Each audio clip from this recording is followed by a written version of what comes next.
What's the name of the guy that covers the Magic? Mason Williams. Has there ever been a more appropriately named gentleman for covering the Orlando Magic basketball than a bricklaying Mason? Like, that is just epic.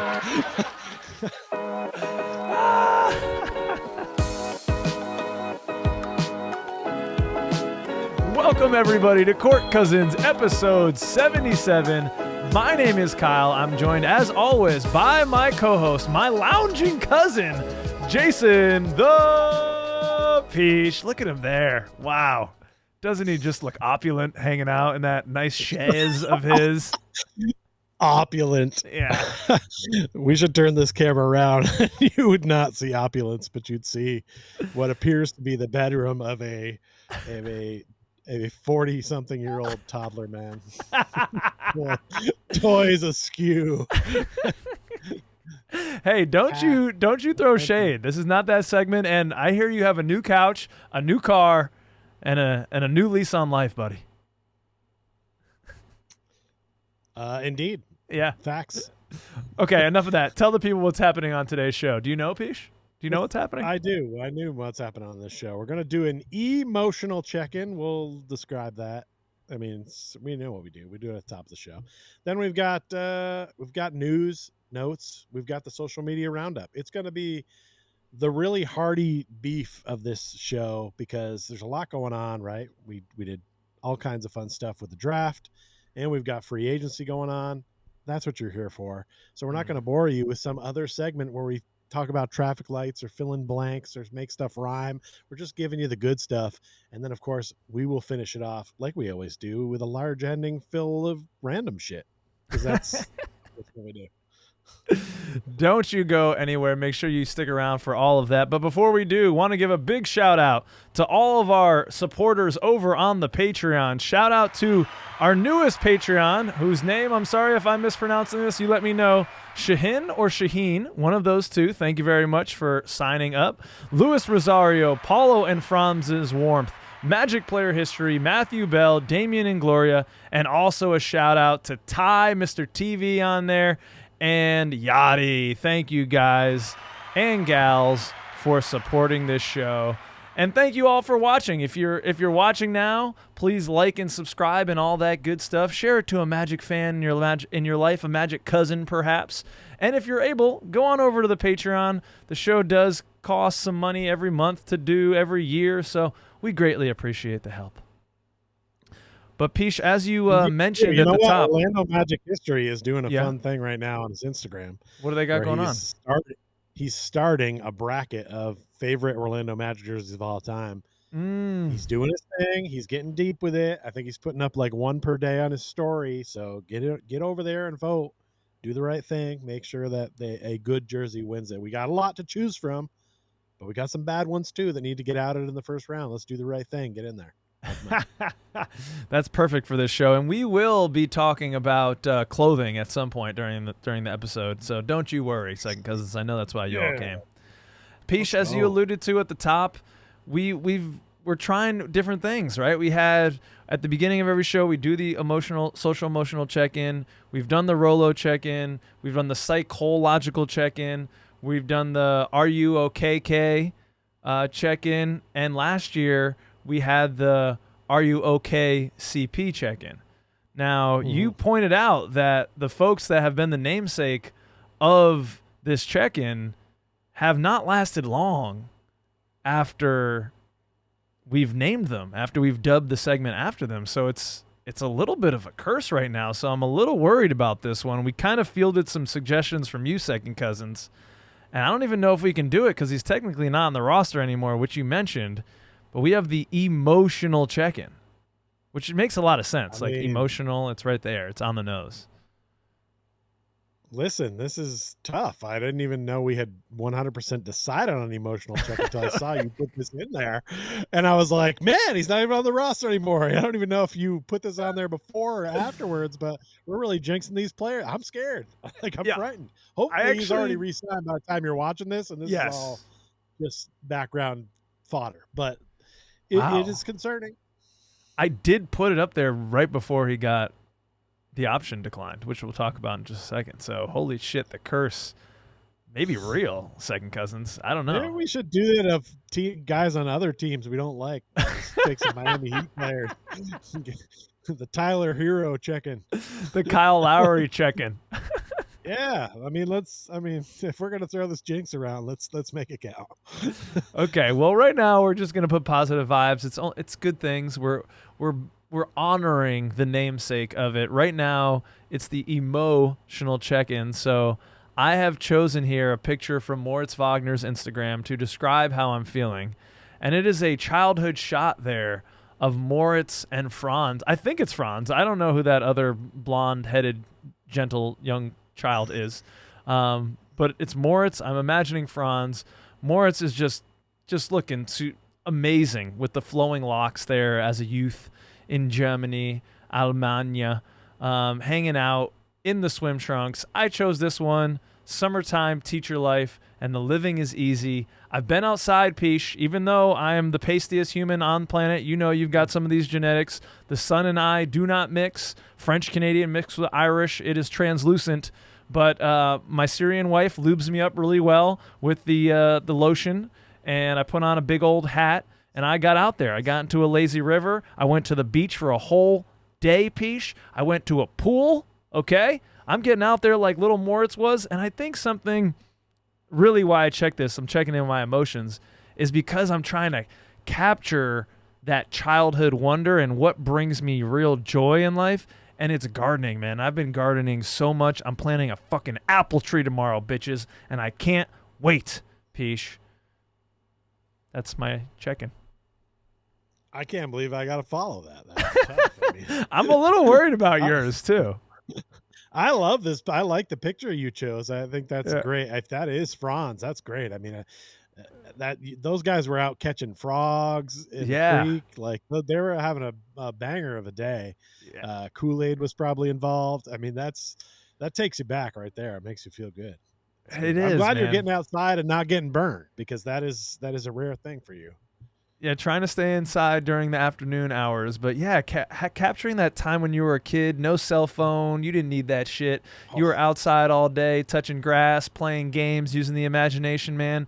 And I feel like I'm just on my devices and my screens a little bit too much. So continue watching this, second cousin, but after, maybe go take a walk. Yeah, go get a drink from a random stranger's hose because you didn't bring a water bottle with you. Remember the days? Oh, you just got on your bike and you went. You didn't leave with anything. You just went out there and made it happen. Hose water, baby. Tougher then. Then. Okay, Peesh, I'm worried about this one. Well, I couldn't find a good mow picture. I also wasn't totally prepared to go the mow route. Okay. But I did find one of his brother, and I figured that's got to be close enough. They've got the same last name. This is Franz, and he's in a little bit of pain here. He's feeling his ankle. I'm not an ankle guy in this case. My sciatic nerve on my left side has dominated the last week or so. And I've been really busy at work, so I've been powering through it thanks to Icy Hot Patch. They're not a sponsor, but they're a sponsor of me moving. So thank you for that. And it's been a lot of pain and hard to like sleep, because for some reason this particular thing likes it when I'm up and moving, it stays loose. But when you stop moving for long periods of time, it tightens way up, and it just feels like it's tight, so tight sometimes that like my leg is just going to like pop off. Oof. Because it's so tight. And it's very, very painful. I know I've talked about having sciatica before on the show and doing a series of stretches and stuff like that. And like, those aren't working. It's really painful to do those stretches with this thing so tight. So it's like, it really isn't as much in my foot as it normally is. It's really more the nerve itself up through my hip. So it hurts, but I feel like the worst is probably behind me now. Thank God. And I've done so much work, so much stuff lately, had probably one of my busiest weeks. It's time for your boy to get on a vacation, because it's time to chill out a little bit. So I think we're trying to make some plans to come back to the Northeast. Yes. Swing by your way and do some, it's going to be like a little mini tour. Yeah. Maybe like a 2-weeker, maybe a 2-weeker. I'm being encouraged to take time off at work. And so I think I'm going to have to take the bull by the horns on this one. So hopefully I'll have a lot less of this pained face, a little more of this relaxed vibe you saw in the intro there. Like just trying to be comfortable moving forward. Oh And man, yeah, that would be great if you made it back over here, and that brings me back to like my photo, because if this is Moritz and Franz, then I'm the little Franz there, and you're the Moritz, because that we are really cousins, and so definitely as a little we kid got I some looked pictures up like to you that. big time. Yeah, we got some shirtless photos, I'm sure, along Yeah, the way somewhere. for sure. But man, Yeah. that's And I'm sorry definitely about ones where you were that much shorter, just right. because you're 9 years younger than me. Right. Because we're actually pretty close to the same height now. The sciatica is crazy, man. I've been having some issues in just knee pain, and now I have to wear accessories when I sleep, man. Getting older. I know there's some youths out there watching this. Just appreciate that time. And if you're, like Peach and I in your 30s and 40s, do those prehabs, do those exercises, get the little lacrosse ball on the arch of the foot, do those things so that you don't have to sleep with gear. Because I have gear now when I sleep with boots on, which is crazy. These little boots that like hold my foot perpendicular. Do you have those? I don't, but I'm intrigued by it, and that's how you know how old I Yeah. am. And also by how much noise I make every time I get up right now. All right. We're already a little time in, and Peach, let's get right into the social media roundup now. The big news. Peach, it was like a little boy on Christmas. I got on here and I asked you, Peach, the Magic just got him. And you said, who was your first answer? Well, I knew who it was, but Oh, said you did? Jalen Smith. Oh, you're I knew, fucking with yeah. me. Okay. But that was an awesome. Yeah, I mean, it could have been Jalen Smith. I love me some Jalen Smith. Yep. He's not as good as Tyus MF Jones, baby, who just Jazz reposted Sham's tweet about the free agent guard. Tyus Jones has agreed to a 1-year, $7 million deal with the Orlando Magic, and Just Jazz reacted in the same way that I did, and I'm going to read this phonetically. Yeah! Finally! And that's exactly how I feel. Peach, I've been talking about this for what, 2 seasons? Let's get Tyus Jones, one of the guys in the league with the best assist to turnover ratios.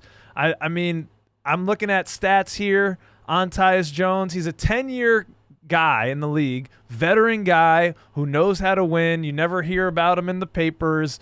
He's kind of seems like a nose down, serious business type of guy. He has averaged 38% from beyond the arc in his career, 41% last year on 5 attempts. So now we've got Bane coming in with I forget how many attempts he has, up over 5 though. We got Tyus Jones. These guys are now the most attempts for 3 on our team. He had 10 points, 2 boards, 5 assists, and a steal last year. Again, this guy is a perfect backup point guard for us. He is a perfect guy to come off the bench because his assist to turnover ratio is tremendous. His turnover percentage over the past 5 seasons has been in the top 10% of guards. He was even in the top 5% a year ago with Washington. Last year, kind of a wash. That Phoenix situation was yucky. But other than that, top 5 percentile, top 9 percentile, top 4 percentile, top 9 percentile in terms of assist to turnover percentage. And his assist usage, meaning how many guys he assists while he has the rock, top 5%, top 9%, top 7% in the league. So this guy is in my opinion, and the reason I've been wanting him for so long, pound for pound, he's giving you everything you could want in a point guard. Ball security, assists, shooting from beyond the arc. I love to see it. Defense, probably not his strength. Sitting at, I think he's 6 foot-ish, 6'2", according to, let's see, what does it say on Basketball Reference here? 6'1", according to Basketball Reference. But hey, that's what it is this year, right? Weltman said, we're going after certified scoring. And here we go. We got Tyus Jones, a guy who can set it up. I'm excited to see him playing alongside Paulo and Franz too at times. This is going to be a really good guy to have in the rotation, Peach. I'm excited. And you're lounging. You look so comfy. Yeah. No, well, you know what? I love this camera angle. It makes me look a little thinner. But that's a side point. I know you've been wanting Tyus Jones for a long time. For a while, I was kind of not wanting it. I understand his value. I get it. You're talking about a team that started Corey Joseph last year. So obviously I like this. I hope that doesn't come as a shock to anybody because I want players on our team that are good. I want them ones that are capable of scoring the basketball and not being a turnover machine. So I like it, but I got to say, I'm surprised that no one else wants to pay this guy to play for them. I'm surprised that we're able to get him on a 1-year deal for that cheap in an NBA that overpays role players all the time.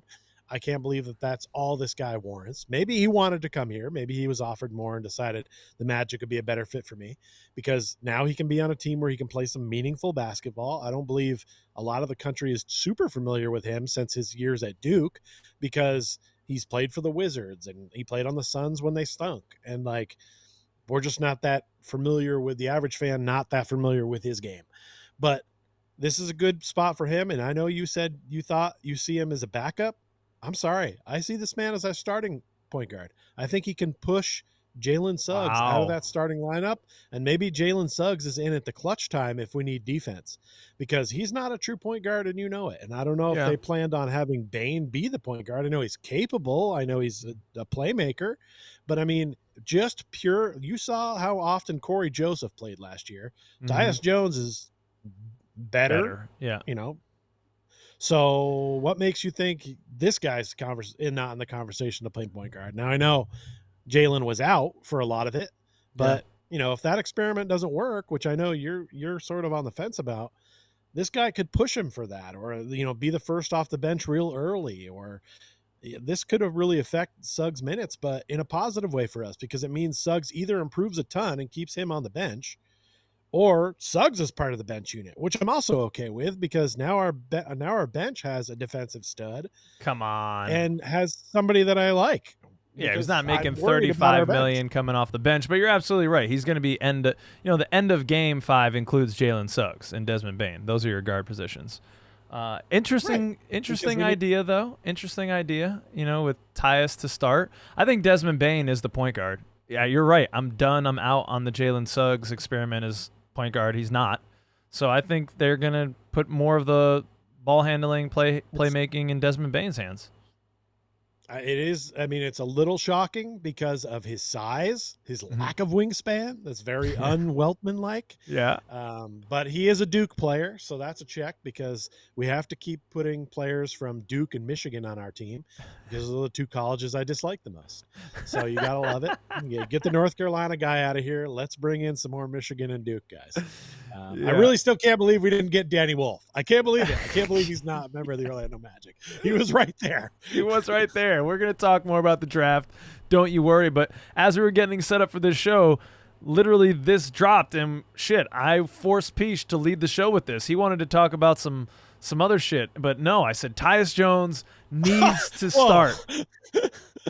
I forget. What was it again?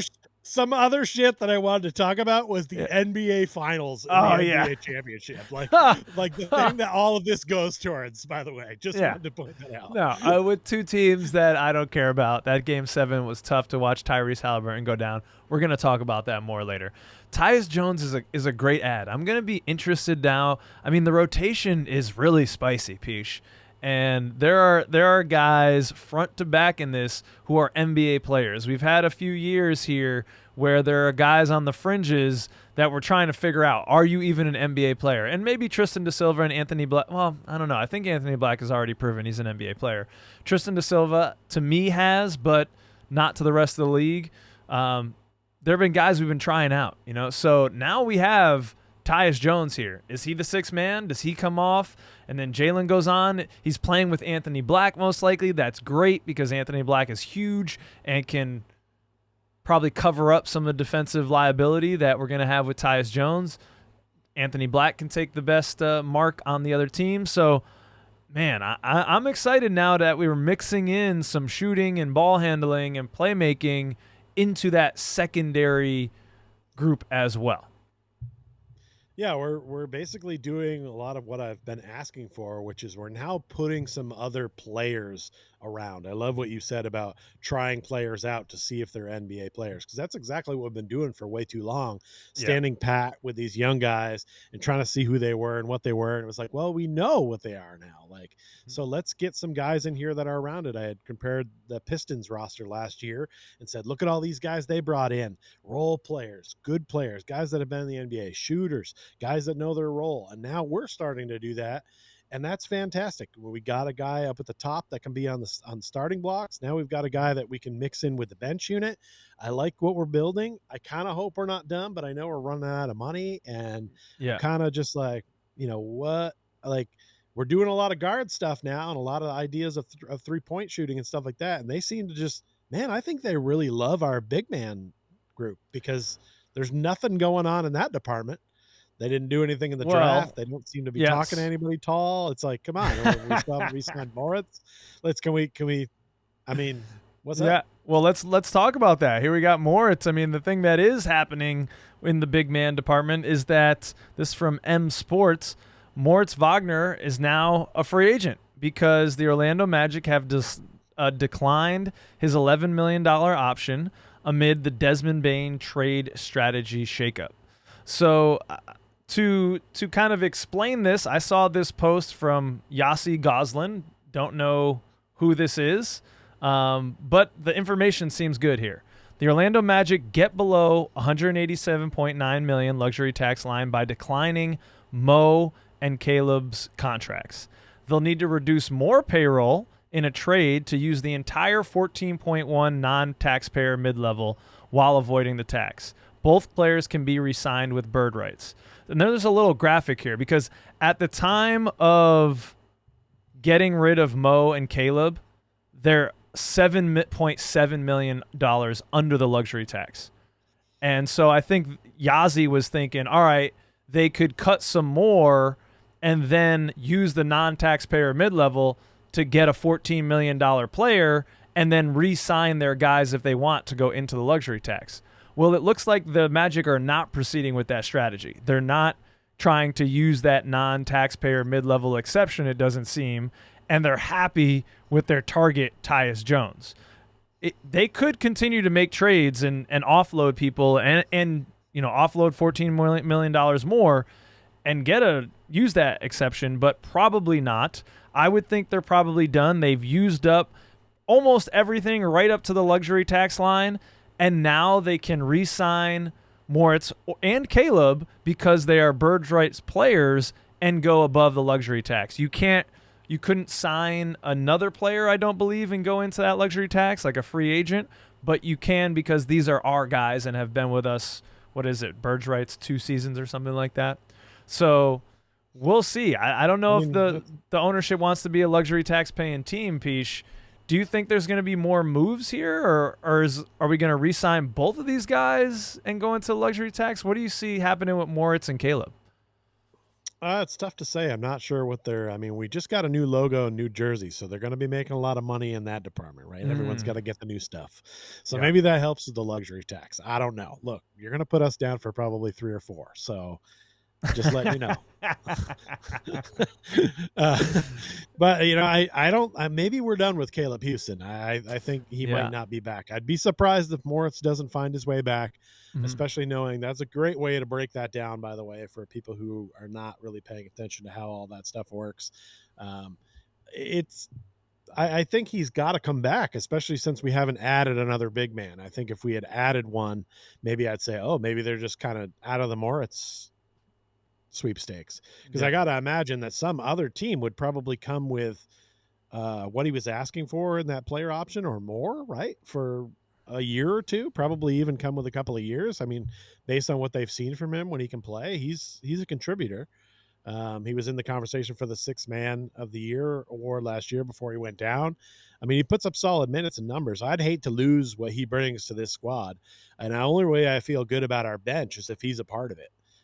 because I need somebody that I know that will get in guys' shorts, be that spirit, Mm-hmm. like he just kind of comes out with an energy that like I don't see quite yet coming off the bench if he's not part of it. So um hopefully he comes back, not just for the brotherly love, but for everything else. I think we might be done with Caleb Houston though. I don't know if he proved enough that he's an NBA player. He didn't get a ton of minutes, but I don't know if it's worth going in the luxury tax because of him. But I mean, I guess if it's only $1 million or 2, they'll probably can swing it. I'm not sure exactly what our roster stands at now, but we do need some guys to fill it out. At Yeah. least he knows the system and knows the guys. But hey, Yeah. Cole Anthony could get bought out by Memphis Grizzlies. Let's bring him back. Bring him back, baby. Bring him back. Let's go. Yeah, I saw a lot of speculation. I'm hoping he ends up in like one of those New York teams. Cole Anthony, that is. Yeah, it's tough, man. I mean, I'm frustrated for Moritz Wagner because if you any of you out there watched the Wagner brothers documentary, it was really interesting in the way I thought, in the way that we got a look behind the curtain at the whole conversation around Moritz Wagner's contract. And you really saw how much that impacted him. And not necessarily that he's looking for a crazy number, but he was looking for some mutual respect. And players do determine how much you respect their contributions based on the number of the contract that you put before him. And Moritz just saw you as quickly as you can, before the ink even could dry, sign his younger brother Franz to the max rookie extension, even though Franz can't hit a fucking 3 to save his life. But we just ran to give him the super max on that. I don't think he has the language in it that makes him eligible if he makes all NBA, but still the rookie max extension couldn't sign that fast enough. We got that signed even faster than Paulo's got his extension signed off this summer. And Moritz saw that. And now you're declining his $11 million option? Yes, he tore his ACL. But you mentioned it, Peach. This guy was right there, second in points scored off the bench in the amount of minutes he was given in the NBA. Legitimate sixth man of the year talk. And you're declining an $11 million contract probably to try to give him a contract at a lower number. And I'm sorry, man, but that's like that just seems disrespectful to me. And I get it that that's what the Magic have to do right now, but it's because we put ourselves in this situation by extending Jonathan Isaac and extending Wendell Carter Jr., who to me don't matter as much to this team as Moritz Wagner has. And that's disrespectful. No. And I would be pissed if I was Moritz Wagner. And I hope the Magic aren't just resting on, well, his younger brother plays here, he ain't going anywhere kind of thing. I hope we're not disrespecting him to that level, because it kind of feels like that. So what, we're going to bring him back at like $5 or $6 million for a guy, again, sixth man of the year hub. This guy, he could step out, shoot the 3. He's got a nice post game, getting boards. He is ferocious. He's bringing the energy off the bench. The spark plug. A guy that we could actually depend on for like 15 points a game, 12 to 15 a game. And that dependability, Jonathan Isaac hasn't been able to stay on the court. You reward that with tens and tens of millions of dollars. Moritz Wagner has been the modicum of consistency and professionalism until this ACL tear, and we're just like, yeah, we're going to give you crumbs, bro. Sorry, you can maybe get some of what your brother got. Damn, that sucks, man. Well, I feel you. I understand that it's tough, but I think there's got to be a little bit of realization probably. I mean, Moritz was not as highly drafted as Franz. Franz is averaging 20 points a game and starting. I mean, this is a little different of a level. Now, I know it's hard for players to understand that because they all want to, and they all could be a fantastic player. And I love what Moritz brings, but I think he's going to understand that he's going to be a little lower. But yeah, I don't like the idea of lowballing him because he definitely could make more money going somewhere else. But are the vibes going to be the same, right? Like, it's obviously him and his brother have a strong bond. that's probably worth taking a couple million less to be a part of. But you're right, you don't want to insult the man at the same time, and you know what the going rate is. So it'd be nice if he could be somewhat close to that. But you know what? With the way that whole contract structure is, and I know you get excited about it when you think about it because you love your CBAs and Yeah. your curtains and windows, or sorry, Yeah. not curtains. What are they? Aprons. They're Aprons. Yeah. And I knew it was something spatulas frilly and around the house. Yeah, you love all that stuff, but here's the thing: like at some point, guys got to start doing what they've done in other sports, where some guys take a hometown discount because they realize you need to use that money to improve the team. You can't just go to these teams like the Celtics, right? They had two supermax guys, and now what? They had to get rid of Drew Holiday and Porzingis and some of the other guys that came in and pushed them over that championship level because we're wasting all this. We're not wasting, but I mean, like a large chunk of your money goes to these two players. It's hard to build around them. At some point, guys like that need to start trimming a little off what they make so that they can bring in guys like Tyus Jones for $7 million or complete a Desmond Bain trade that makes sense. Like at some point, you have to do that and have that somewhere. And it's hard for us because we don't make millions of dollars. So if somebody offered me $1 million a year to do anything, I'd be, and then said, hey, could you take $600,000 this year after already making a couple million? We'd just be like, yeah, if that makes everything better for everybody, that'd be great. Sure. Yeah. If we could win a championship, I'll easily take a little pay cut. Right. Yeah. But it depends on who the man is. And based on, what I've seen from Biate, who did a hell of a job raising the Wagners. I think he's going to have a good head on his shoulders about it and realize that like part of what he makes can be part of what Franz makes as well. They're together. They're a unit. They're family, man. And what better show to talk about it here than on Court Cousins? I think he'll be okay taking a little bit of a cut to make sure that this team does better. Look, he's been a part of this team for long enough now. He's suffered through some bad times here. He knows that we got to get some better players in here to make this thing go. And look, we're going to talk about it soon, but the East is kind of open right now. Don't you want to be a part of what we're doing versus going somewhere else and chasing the almighty dollar and playing for like the Brooklyn Nets or some shit team? Yeah, I'm sorry. Fair. I call them a shit team. It's a shit franchise. We're going somewhere and they're not. And I think it's worth a few million less to get over here. And hopefully he's not insulted by whatever offer we come with. And they come to an agreement because I don't love what I'm seeing from our front court if Moritz isn't a part of it. Ultimately, we need him back. Yeah, we do. I mean, I get what you're saying. But it just pisses me off that Moritz gave us 13 points, 5 boards, an assist and a half, a steal, or 1.5 stocks, and he's getting a player option or his team option decline for $11 million, and another player scored 5.4 points and four rebounds, and Jonathan Isaac, and he's going to be making $15 million this year. $14.5 million next year, $14.5 million next year, and $15 million the next year. It's like, I don't know. Maybe there's another move here. Maybe there's a move, a Jonathan Isaac and Jet Howard move where we send them out and get a lesser priced center back or something, and then we can give some of that money to Moritz because I think he's earned it, and money does communicate respect in the NBA. It does. I agree. But you're right. I'm just worried. Coming off an ACL tear. Not everybody comes back at the same level. It's a big risk to just sign off on $11.2 million that he's going to be back at that same level. I think giving him a lower contract, have him come back and have a banger season, then puts him in the conversation for that bump. You know what I mean? Like this is not an all-star that's coming back from an ACL. This is a potential 6th man of the year. So you have to temper those contract needs. But I get what you're saying. Hopefully he just doesn't feel disrespected. He definitely deserves more money based on just the money scale of what he can provide a team. There's no doubt about that. Yeah. And I don't know what Wendell Carter and I don't know what J.I. and Wendell Carter know about Weltman. I don't know what they know. They've got some but dirt. I know how much it's worth to keep it secret. So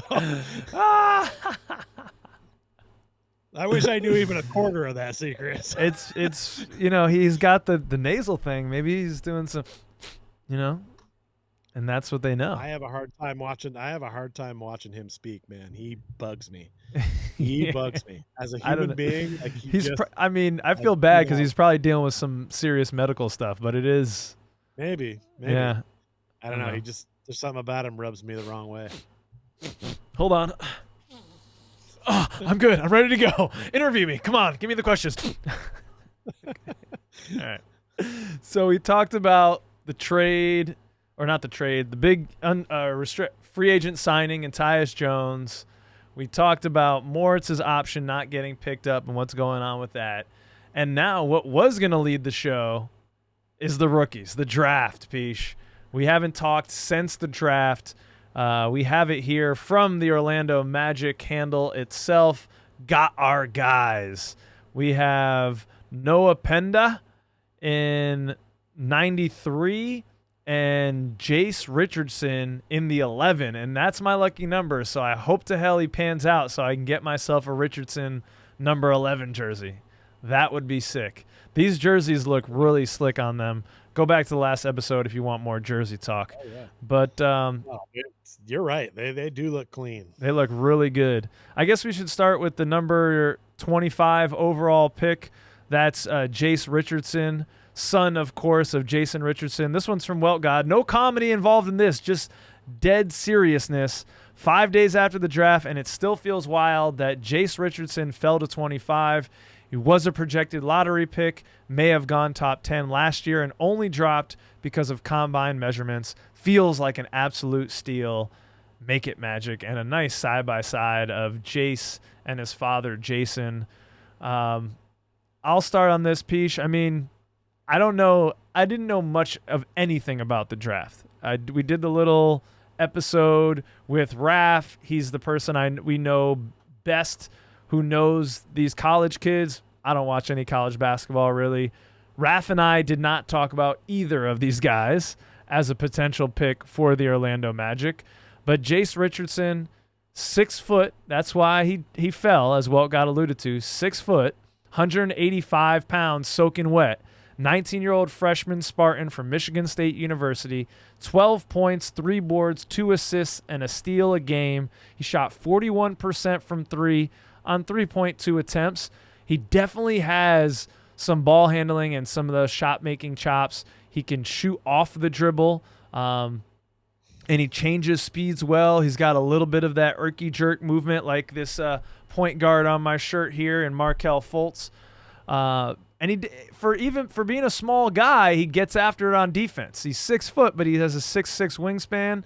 And a lot of these highlights I watch, because that's all I'm basing this on, so there were some steals. There were some explosive plays, getting into the passing lane. And Izzo is famous for you got to defend. So if he can play on the Spartans, that's a good sign. My question for you, Peach, is can he become what we all hoped Cole Anthony would be, which was a consistent spark plug, microwave scorer off the bench? The real question is, why are the Orlando Magic obsessed with dating or with drafting? With dating? We're drafting guys that their fathers played in the NBA. Like what? Yeah. We don't have to do this. Like it's just I'm sorry. I don't love the pick. I just don't get it. Like I don't know why we need another small guy on the team. After today getting Tyus Jones, I get it even less, because at first I thought, oh, maybe they're thinking about this guy for the backup point guard role, coming off the bench or something like that. And now I'm feeling like maybe is he third on the depth chart now all of a sudden? Like, where is he going to get minutes? And then I start to get these Jet Howard vibes of, oh, you hear, well, it's such a good shooter. He's such a good shooter, such a good shooter. But like, he never really gets on the court, and you're sort of like, well, I guess the Osceola Magic are going to enjoy this guy this year. I don't really know what to do with it. I saw him play a few games in college. He seems good, but again, there's a lot of guys that are good in college, but then they just don't make that. It doesn't translate to the NBA, right? Like there's a lot of shorter players in college. It's just a little bit different game. I'm not sure if he's going to be able to make that jump over there. Obviously, lots of other teams felt the same way, that he fell down to us. Mm-hmm. I just was a little confused that like we didn't go after some big men when there were some good big men on the board. Yeah. I actually enjoyed the draft special you did with Raph. I kind of fell in love with the idea of Renault, Yeah. and he was there and he wasn't picked. And I kind of was like, well, okay, Wolf, he went to Michigan. We love Michigan guys, right? Like he's a tall guy. Maybe we'll get him. Yeah. And then no, they kind of go with the little short guy. And it's sort of like, okay. I mean, at the time, I'm like, all right, backup point guard. Now that we've gotten Tyus Jones today, I like it even less. Hopefully, he has something. Maybe there is something there, that star quality, right? Like if you're going to be that short, you got to be friggin' good, right? Like you can name some short players, some Allen Iversons, some Isaiah Thomas, the other, both Isaiah Both of Thomas them. really are pretty short, but like if you're gonna be short, you got to have handles, you've got to be good, you've got to be nice. When you look at the highlight packages, obviously they're called highlights for a reason. They're the best parts, and it looks good, but I'm not sure if it's going to translate to the NBA, and I'm also not really sure if he's going to get a lot of minutes. I'm not really sure where he's going to fit on this team yet, so that scares me because while I think Jet Howard might also be able to contribute to a team as well, he hasn't gotten the minutes to show or prove it, right? Like he's one of those guys that we still don't know if he's an NBA player.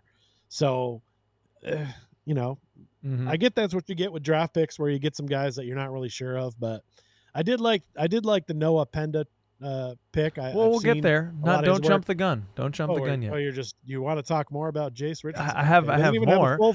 He doesn't even have a full first name. You just cut it off halfway. Like you just said, I can't do the whole thing. Just give me the first part. One syllable. I'm a small guy. Just give me half. I'll wrap the other. I'll take it home.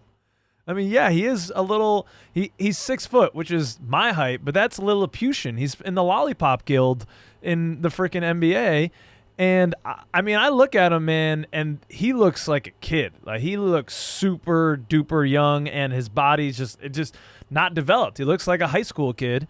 And I have a quote here this is Belgian Magic, not to rain on everyone's parade, but this is a bit on Jase from The Athletic that sounds important. This was an assistant coach who coached against Michigan State, was asked about him, and it says, I don't think he's quite ready. It's one of those cases where he had too good of a year to go back, strike while the iron's hot, but he's not ready for the NBA. He's going to spend 95% of his time next season in the G League.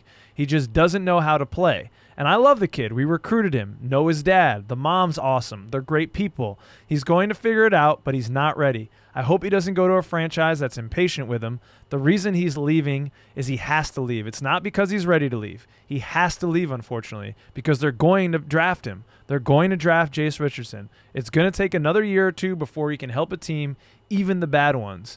The best thing he does is make hard shots. He got better as a catch-and-shoot guy, but he shoots hard shots off the bounce. He's not a great athlete. Great kid, tremendous kid. I just think it's too soon.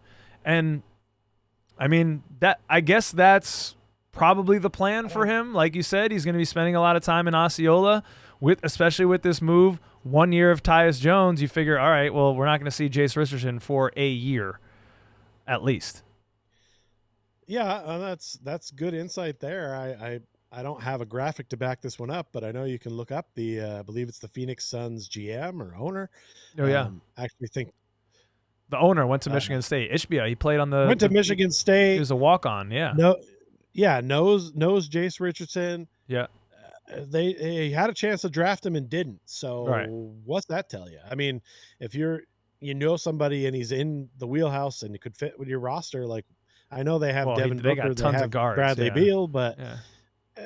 Still, you'd think they'd find a way to make that happen. It gave me a pause when I saw it. This makes sense to hear that's the case. I don't agree with the fact that he had to come out. You don't.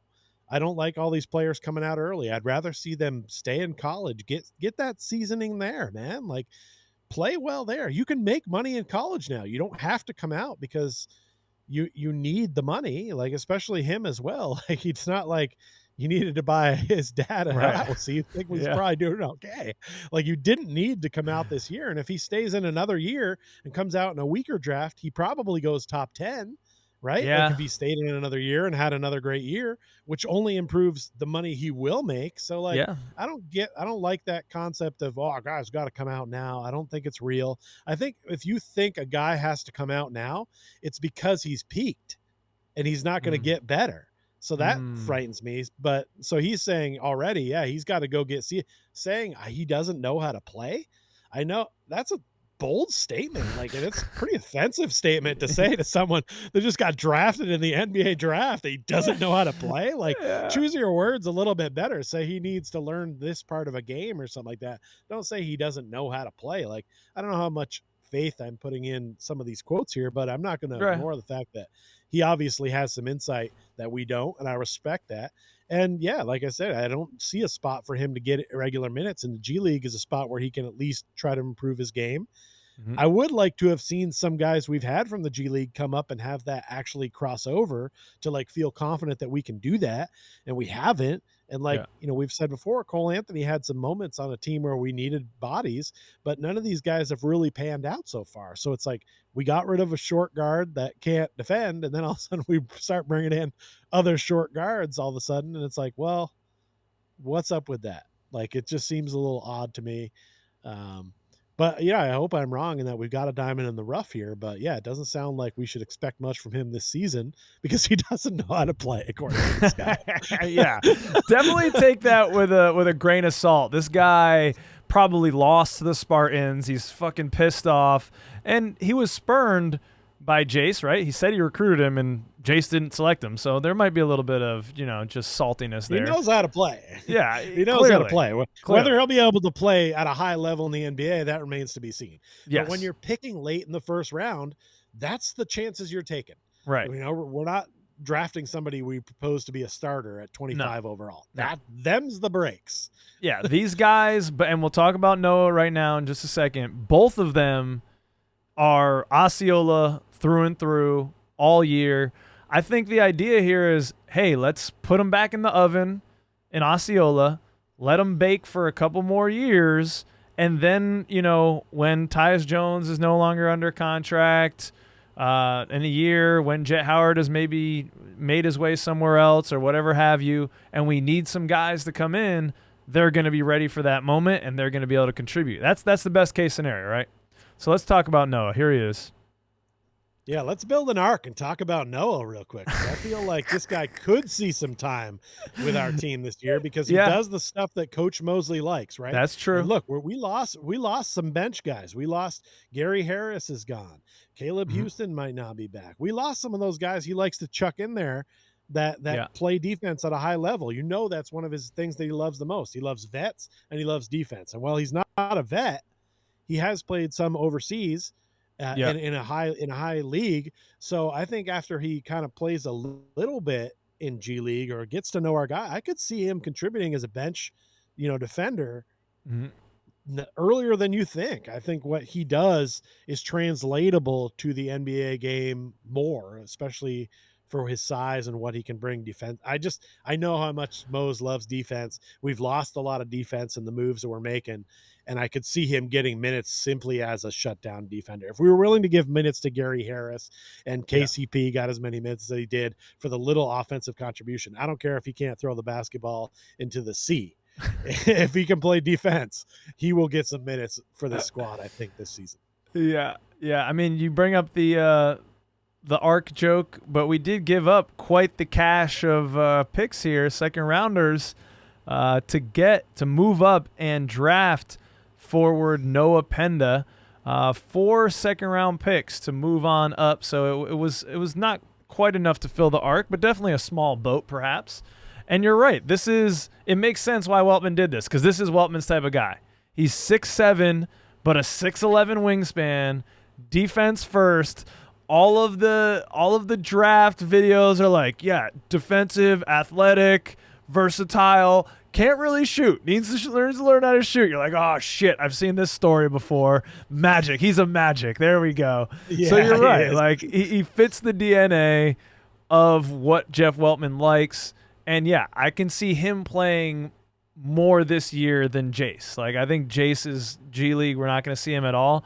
But knock on wood, if there's like an injury and there's little knickknacks along the way, I definitely see Noah Penda, Coach Mosley calling on Penda to like give him some solid defensive minutes and do some things as a big body. And he's more mature in his body. Like he's 19 himself, so he's pretty similar age to Jase, I believe. But some kids develop at different times. I had a huge dong by the time I was 12. That wasn't like all my classmates. It was like an elephant trunk swinging. But Noah's he's got that big. Sorry. No, it's minuscule. It's tiny, very tiny, very tiny. Noah Penda. My point being, he's what, 225? Like he's a big kid. Yeah, 240. He's 240, 6'7", 240. Like that's an NBA body. He can play in the defense in the NBA, and so I think he'll probably see more minutes than Penda. Than Richardson. I gotta assume that's why we made the trade up, right? Like yeah. That, and probably Weltman is sitting there shaking on the edge of his seat, like, I haven't done anything that I would do yet. I don't like it. You gotta let me have one defensive guy that can't shoot. Come on, come on. And they're like, all right, we'll let him go 2 by 2. We'll get rid of some second round picks and we'll get on the Noah arc. He was jonesing. He was sniffing. Come on, man. Because I was like, once I saw that done, I was like, oh, that's the Weltman I know. There he is, right? Like some of these moves have not been too much to what he normally does. But this made a lot of sense. And so, yeah, I would think he might be able to find his way onto our roster and be able to make an impact. And I think they think that too. I think that's why they made that deal to move up. They obviously had been scouting him as well and probably thought there'd be no way they could get him. They probably didn't want to take him at 25 because that seemed a little high. But obviously they must have had their eye on him, and that's just good. I'm just glad to know that we had our eye on somebody that was interesting, because sometimes it feels like we're just kind of making best available picks. And this one felt like, oh, here's a guy we wish we could have got, and they found a way to make it happen. So overall, I'm somewhat pleased with what we're doing. Obviously, he doesn't check any of those 3-point shooting boxes, but we're checking that off in other ways. Yeah. So I'm glad he's staying true to form and still saying, hey, we're still going to need defensive lockdown guys. We'll work on the other stuff. He can work with our amazing offensive coordinator. Yeah, who still somehow has his job. Yeah, that's a tweet from Shams I'm looking for. But you're absolutely. It's interesting if you believe what Weltman said. He said that they were looking at Jase for the 16th pick, and they had brought in Noah Penda or talked to Noah Penda about the 25th pick. So if that's true, then this was a dream draft for the Orlando Magic and Weltman. And just one more point here on Penda from Huncho Hoops. Noah Penda is basically if you combine Franz Wagner's play style and Paolo Banchero's body. Penda is the most instinctual off-ball defender in the draft and could truly be the steal of the draft, according to Draft Express, which is, that guy, he breaks down a lot of video. He is going to be such a sponge in the locker room, surrounded by players that will only add to his skill set. Shit, after reading that, I'm more excited about Noah Penda. I kind of want to see what this guy has to give. And he'll definitely be more excited about him than Jase personally. But. Yeah, me too. I think Jase needs time, man, but maybe he could be a higher ceiling guy. We'll see. I have a fun fact on Noah Penda. Oh, what do you got? Well, he wears 93 because that's like the area code of where he's from. Oh. So I know people are curious about the high jersey number. He's always worn 93, but that's like his connection to his area code. So it'd be like if I wore a jersey with the 802 on it, because that's the area code of Vermont. You can't wear 3 digits, but in his where he's from, they only use 2, and 93 is what he uses. So well, didn't you used to wear 80? I wore 84 when I played 84, football. 84. That's right. Sorry. Not at all related. Yeah. Plus, everybody else on my team was also from Vermont. Yeah. What are you doing, man? Repping where I'm from. You mean down the road? Yeah. Well, from there, bud. Yeah. All right. Let's finish it out with some comedy from the draft. You sent this. This is freaking hilarious, man. I couldn't find the video to watch it. This draft day prank. What was it? Imagine being a 7'1" guy. Yeah. Shows up at the NBA draft. He's in a suit. He's looking nice, and he gets a crisp, brand new Blazers hat, and just decides I think he was saying he's the number 11 pick. And just people were taking pictures with him and shake his hand, and he was signing autographs, and he was just a man. And I'm like, shit, we went to the draft in 2022, as you can see from my shirt. A great year drafting Paolo Banchero. Would have been so fun to try to do that as a somewhat tall guy, right? Probably 6'4", white. Could have just been like, I went in the second round. Like, people would have bought it. Like, I think we could have pulled it off. I think we missed out there. Maybe in the future we could try it again. But this guy nailed it. It's a fun video. Check it out. There's I think one guy towards the end is kind of like he knew ball and he was like, I don't know who you are. Yeah. But if a guy's 7'1" and wearing That's a suit legit. on draft day Yeah. and a crisp lid, like it's hard to debate that. Like I think he would have fooled a lot of people. So pretty fun. It looks like you found a fine lady there. Maybe it got him some extracurriculars as well. He did, yeah. I think he got that gal's number. That's in the video. It's worth okay. it. He's using the riz of an NBA first round pick, and I can't hate on him. It's a good move. I don't know. What is it? Shoes found by devilish means will burn your feet, though, Peach. Oh, sure. Yeah, we all know that one. And that's Langston Hughes. And if you found a lady with that, it might be burning something else. You got to watch out for that always. Don't be a fool. Wrap your tool if you're watching this. Be smart out there, okay? It's true. That's one of the only advices I gave you as a young lad. I remember saying to you, "Don't be a fool. Wrap your tool." And I've remembered it ever since. Aren't you proud, Peach? I didn't make it up. But I definitely said that word. I just. All right, so I had to get also your opinion on one final draft day note, Peach. Cop or drop, Peach. This year's draft hat. It's just like a kind of a classic script, nothing ornate. You know, sometimes they have lots of stuff going on, different colorations. Just kind of a royal blue, Orlando Magic, cop or drop for you. What are you thinking? Trash. Would not wear. Okay. Just a waste of a hat. Of a hat. We just got a brand new logo. It's awesome. We'd like to get it out there, maybe see it on the hat. And you're going with this basic ass script thing. Mm-hmm. White hats also are very difficult. You know, a couple times taking them on and off, and you got dirty hands on the side. This is a big time. This is bad. This would be F tier. If we were tiering Magic hats, this is F tier. Would not cop. No need for this hat.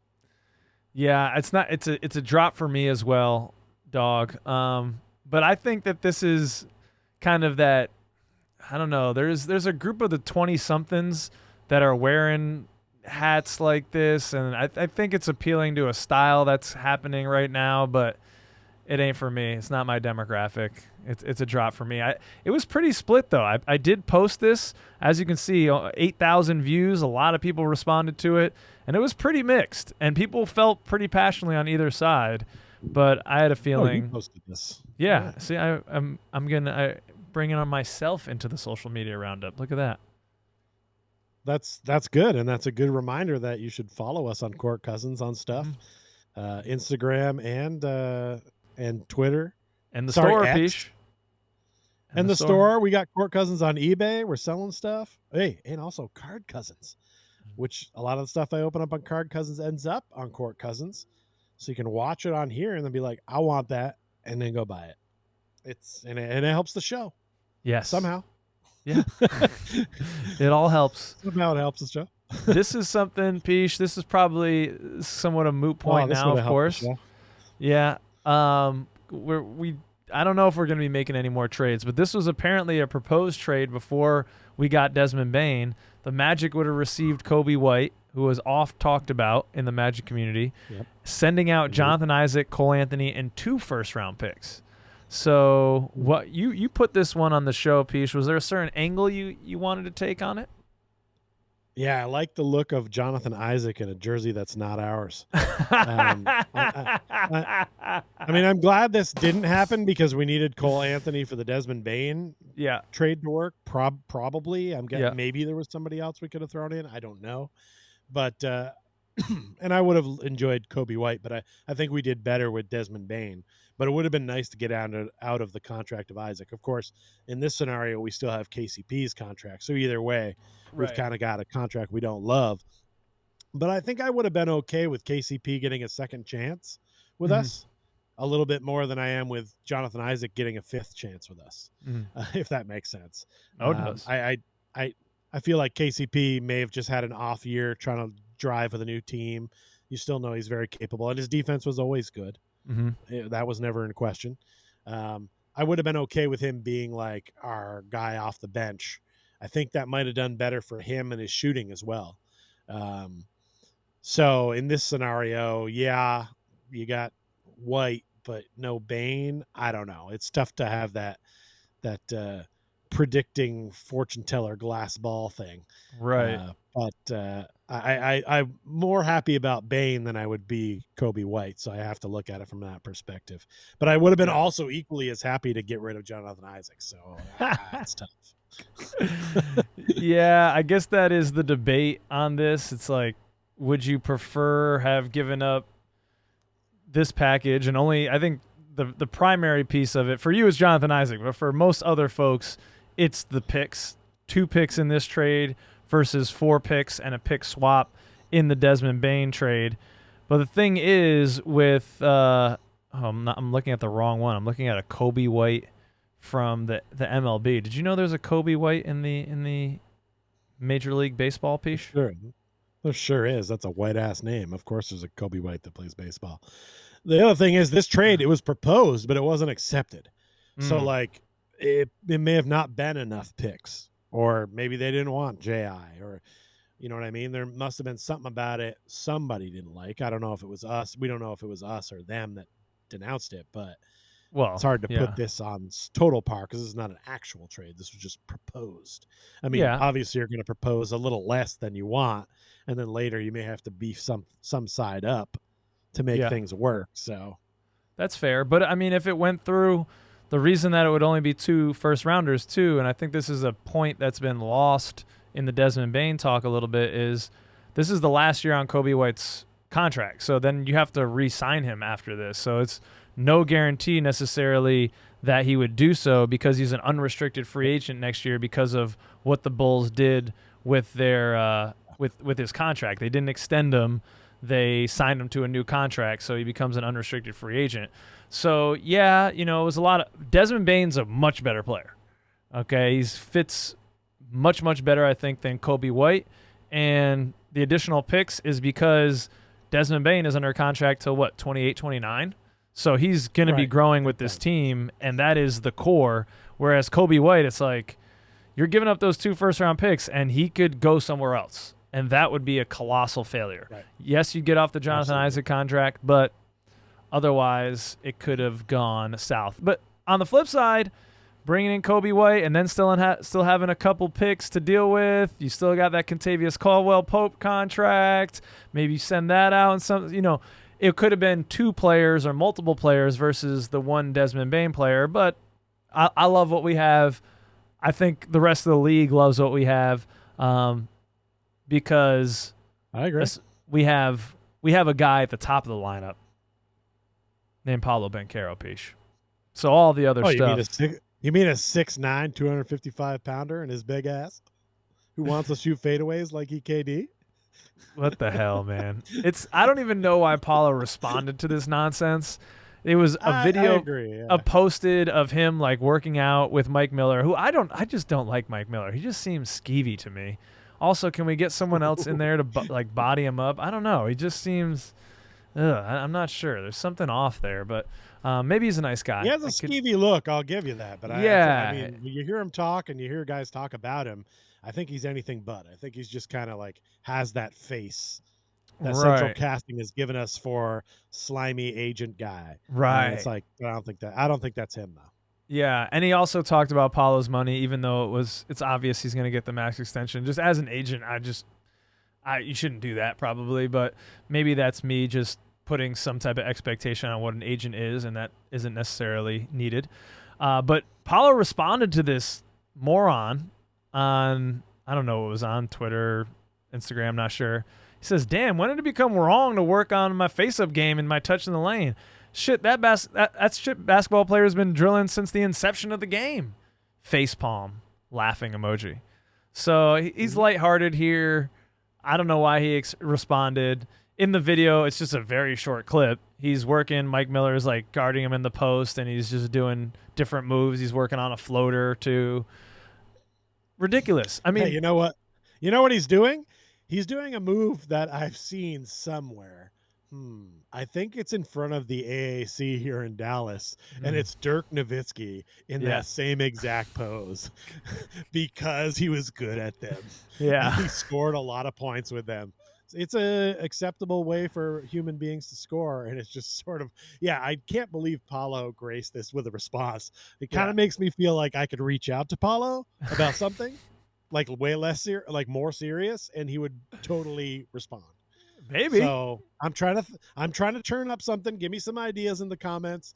What do you want to see me tweet at Paulo Banchero to see if we can get him to respond?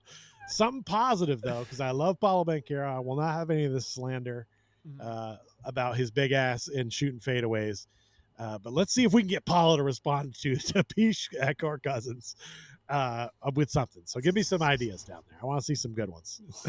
Yeah. And what makes Paulo amazing is because he is a 6'10" big ass. He's a freaking truck, a Mack truck coming down the lane, but you don't know he's gonna like silkily cross you over and then fade away, and your ass is gonna be sliding down the parquet floor. He's going to do what Zion can't do. Zion is all gas, no brakes. Right. And Paulo Banchero knows when to hit the brakes. You know, I know that saying's real popular right now, but it's really stupid. Yeah. Because you need brakes, right? So this man is showing you how to use brakes and do things safely. And hopefully he'll have a better, longer career than Zion Williamson. I already feel like he's surpassed him, honestly. Probably, That's the way I feel about it. Maybe we're homers on that one, but I hear talk of it all the time. You know, they both went to Duke, both number 1 overall picks. But I feel like Zion gets all this love from people, and like even his cards go for more than what Paulo's go for now. And it's like, why? I don't think you guys know what's happening. Confusing. Confusing. More confusing than what the New Orleans Pelicans are doing. Did you see that? I mean, they gave up their unprotected pick next year, which is either theirs or the Bucks, to move up and get Queen, who seems like a good player. But dude, that is, you guys, you haven't been a good team. Like, that could be a good draft pick. If Zion gets injured, which he often does, you're screwed. What if Giannis gets traded or leaves Milwaukee, even though he says he doesn't really want to? Like, that could have been a really good pick. That seemed crazy. A lot of pressure put on this Queen kid. I'm going to watch him, though, now. I'm curious. Hey, and Derek Queen, to his credit, he took that, and he was interviewed, and he was asked about the pick, and he just said, hey, I'll tell you right now, there's nobody in that next draft that's better than me. Oh, and I like it's bold. It's bold. It's bold, but I like it because it tells him, hey, now I've got to be better than these guys that are going to come up next year. It gives us it's a little taste of like, ooh, this is something for us to watch out for in the next year to see if is Queen really better than these guys. That could be fun. I don't know, but you know what? They're the Pelicans, not the Pelicans. But you wouldn't be able to tell that from the way their front office runs things, because I feel like they just run through good players and send them everywhere else. Like Drew Holiday, go over there, and Anthony Davis, you go over there, and like they just don't seem like a place where everything comes together. They seem sort of like a place where guys learn how to play in the NBA and then go do greatness elsewhere. So they're staying on track for that. Yeah, and they'll probably still be a bottom feeder in the Western Conference, but you know who's talking about? We just talked about the Pelicans, for Christ's sake, during this show. You won't let me talk about the goddamn NBA Finals. I'm just saying. Okay. I don't know how we got there. Just saying we're going to talk about the NBA Finals after you finish this next one. Well, a team that many people are picking to perhaps be in the NBA Finals coming out of the East is our Orlando Magic. This is a post from the Hoop Genius. Halliburton Achilles, Tatum Achilles, Dame Achilles. Knicks don't have a coach. Who is winning the East next season? Plays Orlando Magic theme song. Orlando Magic. Orlando Magic. Whoa. Do I have it? Do I have it here? No. Yes, I do. I don't know. Maybe. I don't know if you have it there, but we all have it in our hearts. Yes. Because yes, there it is. Oh, the heartbeats pounding in the street. Yeah. And I gotta say, it's good to see this stuff coming from we obviously follow a lot of people in the Orlando Magic community. I expect to see stuff like this in my feed. But when I see this in the general feed, okay, here we go. I feel like the expectations are almost getting a little set too high for us right now. And I am a little concerned about that, because I think people, we're not going to go steamroll people and have the number 1 overall seed, I don't think. But everyone's kind of making it feel like that's what we could do. Here we go. I think we're going to be more of a...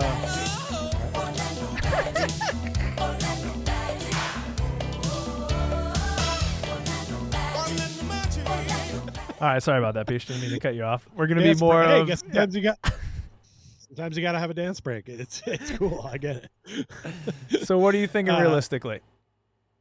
Well, realistically, I think it's totally fine. We could do what the Pacers did, right? We could finish third or fourth in the East and still find our way to potentially an NBA Finals bid. It'd be nice to see. But I still think the Celtics are going to be good despite some people going down. I don't care if the Knicks have a coach or not. They've got the players. Right. I think the Cavaliers are still going to put up wins in the regular season. They got to be one, right? Yeah, I mean, I never want to count out Giannis and the Bucks, regardless of who just suits up with him. But right now, the Bucks do seem like they're falling off. But there's a lot of other teams that popped up too. I love what Charlotte did in the draft. I like what they're kind of doing. The Hawks are making moves, man. On the come up. Yeah, stuff's happening in the Eastern Conference, and it's not only the Orlando Magic that are taking notice. Other teams are taking notice too that it's wide open, because I think there's a lot of teams that felt like, hey, we can play with the Pacers, or we're better than the Pacers. We could take the Pacers in a series. Lots of teams thought that. So now it makes it feel like it's more wide open than maybe it actually is. Because I don't know when some of those guys come back from their Achilles, but if all those guys are back by playoff time, I don't care if the Celtics end up being a 4 seed. I don't want to play them when they have Tatum and Brown. You know what I mean? So by the time it all shakes out in the playoffs, that could be a different story. But the door's open. I'm just saying, and it hasn't been open for a while, and that's part of why it's nice to come to the East. I think the East should start to get more free agents. Go East, man. Go East, because look, you got Rockets. The Rockets are nice over there. You got the Spurs. The Spurs are looking solid, bro. Yeah. Plus there's the team that was just won the NBA Finals, the OKC Thunder. Hey, we mentioned them finally. The guy they won the fucking title, for Christ's sakes. I don't think they're that good, to be honest. They just kind of were the best team left standing. Yeah. If I'm being real, I didn't watch a lot of the finals. The games didn't seem interesting. It seemed like it was a blowout one way or the other every game. Like it just. I don't know. I was amazed to hear that the stats were good for views on Game 7, because it just was like, oh, I don't know anyone who watched it. I don't. And it's like, 16.8 million people, and I don't know one person that watched it. Like, I know I'm in a hockey world down here, but like all of the talk on during the finals, I heard a lot about basketball, and I watched a lot of basketball videos and a lot of content, man. But it was all draft stuff. It was all trades. The Magic got Bane on Kevin Game Durant. 7 day. Durant moved to the Rockets. People are more into teams rebuilding and shit than they are actually watching games, and I'm with that. I like watching that stuff. That's what right. Take a look. Go ahead and look. And this, I'm not just saying this so you'll go to the page, but check out Court Cousins on YouTube. Check out all of our videos. What's our most watched videos? It's when we're talking about some new player, some new trade, a trade deadline thing. It's always something like that. And you're not watching the full episodes of our podcast, which are juicy and fun with all those tidbits. They love talking about that stuff and finding out where people are going. I guess people just weren't that interested in these teams. What were your thoughts? I know you watched some of this series, right? Yeah, I watched a little bit of the series, maybe 2 or 3 complete games. I don't remember which. I think I watched Game 7 for the most part, although I was kind of tuned it out once Tyrese went down and it started to get ugly. I kind of tuned it out. But, yeah, I mean, I liked the grittiness of the Pacers. I thought that they could pull it out, and I was rooting for them because – then that would make me feel really good about our Orlando Magic, because I know that we've shellacked the Pacers at times when we've played them, because they're just a run team, and we shut shit down on the defensive end, so it felt good. Yep. And I think that's why I'm starting to feel – I think when we talked about this on the last episode, I was kind of skeptical. Okay, maybe 4th or 5th with Desmond Bane, because the Cavs are still there. The Pacers are in the finals, but now they don't have Tyrese, so that kind of drops them for me. The Knicks were there. The Pistons, Cade Cunningham's ascension year, like they're going to be a good team. So I was more skeptical, I think, last time we spoke. But now that we got Tyus Jones, baby, now that we got Ty's put some respect on his name, Jones, yeah, top 3 seed is definitely reasonable. I know the Hawks have been making some moves. They got Chris Apps. They signed Nickeil Alexander-Walker, SGA's cousin from the Wolves. They've been doing some things, but I still like a defensive-minded team over an offensive-minded team, especially now that I think we will have enough scoring. So, yeah, top 3, and we can come out of the East. That's realistic, and that's why I think a lot of Magic fans are excited, and we're hoping that keep engaging with us throughout the season. It's going to be a fun season. Let's get up to 2,000 subscribers. Can we please, in this exciting season, can we get up? I know like 60% of you watching are not subscribed, dang it. Whoa. Yeah. You know that? I know That's that. high. That's high, right? 60% in the past 28 days are not subscribed. And we only need 200 people to get to 2,000. That would be sick. Oh, let's do all right. Let's go. Yeah. That's the campaign. Now we got something. Now we got something to fight for. We got a basketball Jones, and we're ready to go. Let's do it. And you know what time it is, Peesh? We've come to that time. Yeah, it's that time for the large ending. All right. Maybe you have a question about the championship you can ask, but before we do, you got to push the button. Where did you put it in your new studio setup, in your chaise lounge that you have there? Not 100% sure where it's at over here. Yeah. Maybe it's a voice activated. Just touch a nipple. Siri, hit the button. Oh, it worked. Yeah, all right. Splendid. All right. Okay, I'm going first. All right. Peesh, we talked about our rookies. Tristan Da Silva has said he's going to be playing in the Summer League. Will you watch any of those games? No. Okay. Didn't think so. I talked a little bit about my injury at the outset. Yeah. What's the biggest injury you've had? Was it sport related? Yeah, luckily I haven't had many. When I was younger and I was like doing inline skating and grinding rails and stuff, I broke 3 of my fingers under my body. That was the first time I've broken a bone. I tore my labrum, like doing beach volleyball and lots of squats at CrossFit. That sucked. But those are my 2 biggest injuries. What about you? Mostly sciatic nerve or falling. I've gotten bruised a lot. I think the biggest is I had my your ego or bruised just up. like an actual ego bruising? Oh, okay. Yeah. And that's full on bled out. So I think it's been attacked. That was well. That's good. You've overcome ego, dude. You're like a bodhisattva. You're a little Buddha now. That's right, Bodhisattva, household name. We all know what that is. It's someone who it's a Buddhist monk that has reached enlightenment, Peesh. Wow, you never thought you'd learn that on the show. There you go. And a lot of times, there's been wandering monks, Peesh, and maybe you're one of them. You got the new whip, Peesh. Where are you going to drive? Have you taken it okay, so if you don't know this, Peesh was driving a Jeep that pretty much couldn't go over 45 miles an hour, and it would just start shaking violently. I thought it was hyperbole until I went and visited him, and it was jarring to try to get on the highway. So you've been kind of landlocked there, right in your apartment area, going to and from work pretty much. Have you taken any big trips now that you have the car? Have you gone to like Austin or anywhere yet, or where will you travel next if you haven't? I gotta tell you, this is sort of part of the social emotional check-in that was not there because I'm focused on my injury at this moment. Yeah, but I feel like a new man. Like, I get that vibe from you. To be able to go, I know it really seems like a foreign thing, but I kind of handcuffed myself for a while because of some choices I made financially. But to be able to just go wherever I want to at any time. It hasn't been an option for me for most of the time that I've been here in Dallas. So I kind of feel like I'm here new now. Like I can go to places I haven't been. I did visit a casino in Oklahoma, one of the ones that I had not been to.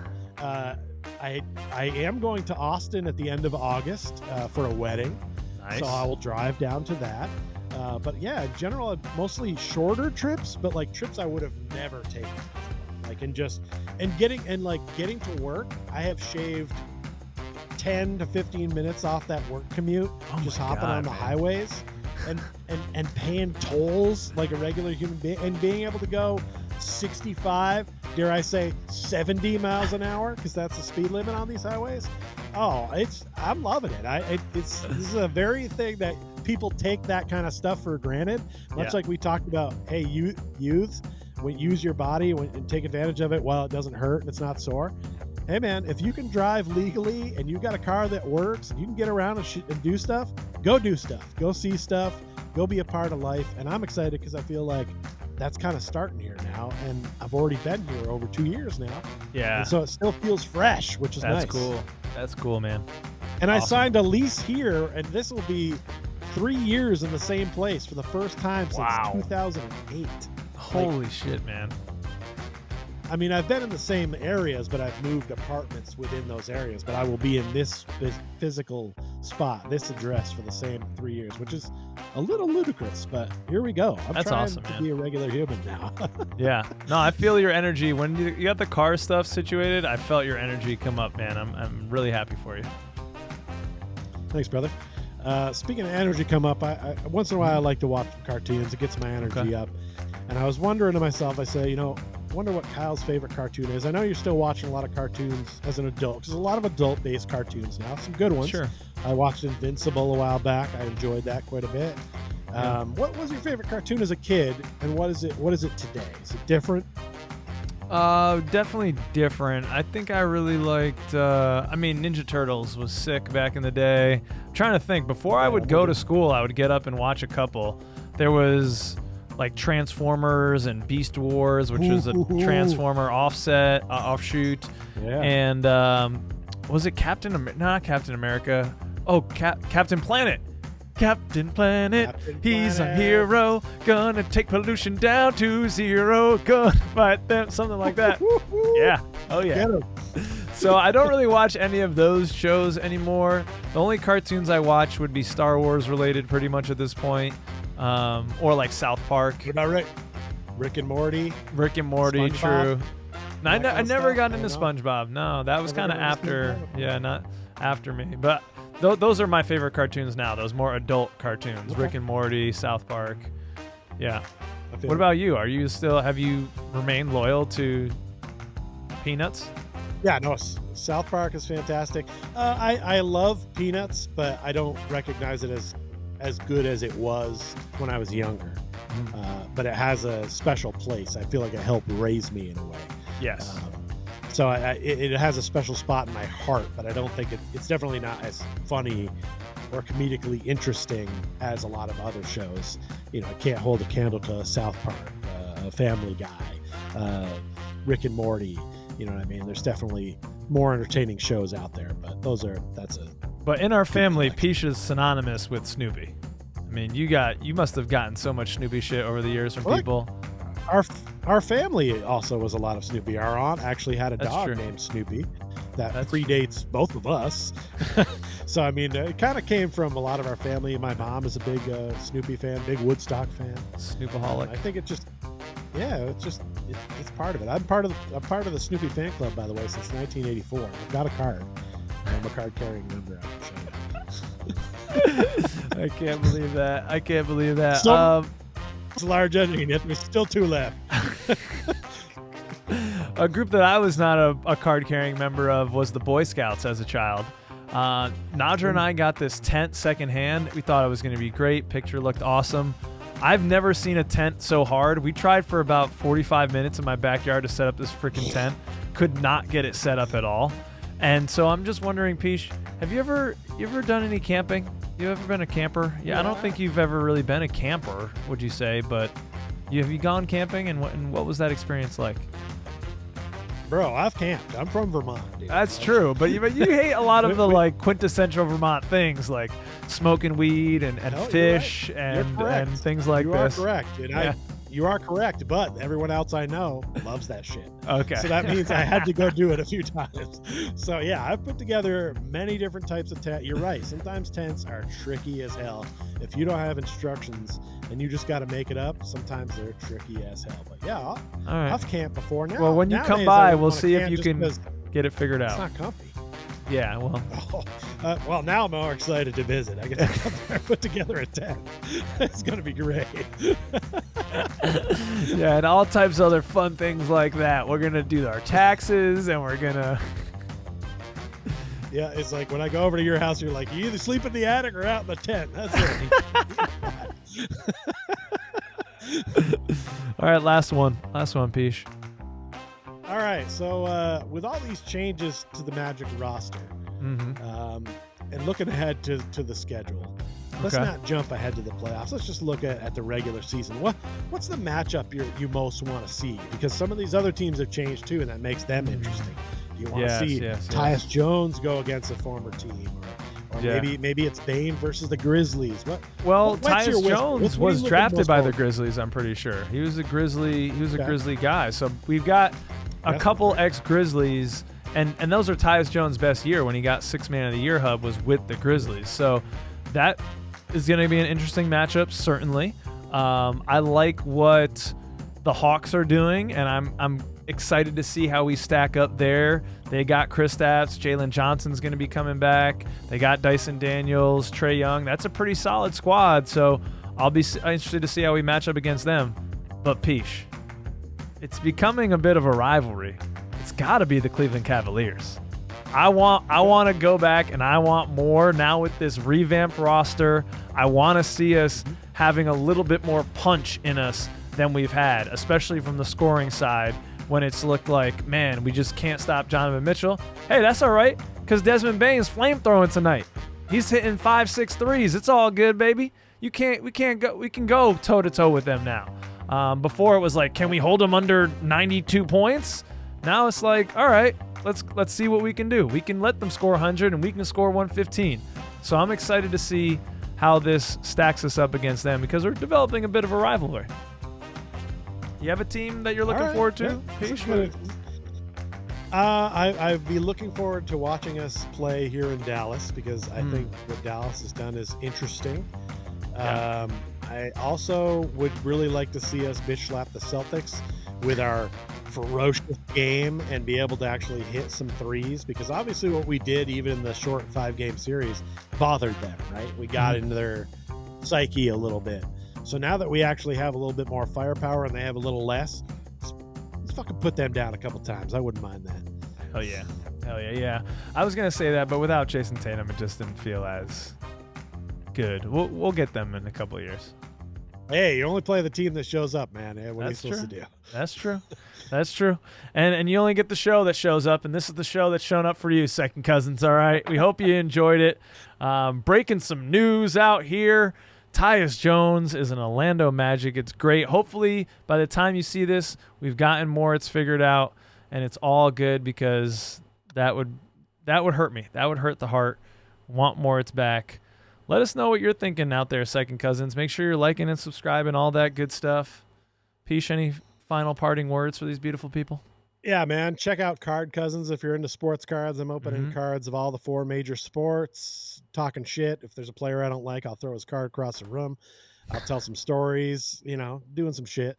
At some point, I'd like to try to get Kyle back in here to at least watch some of this, a little more commentary going on it.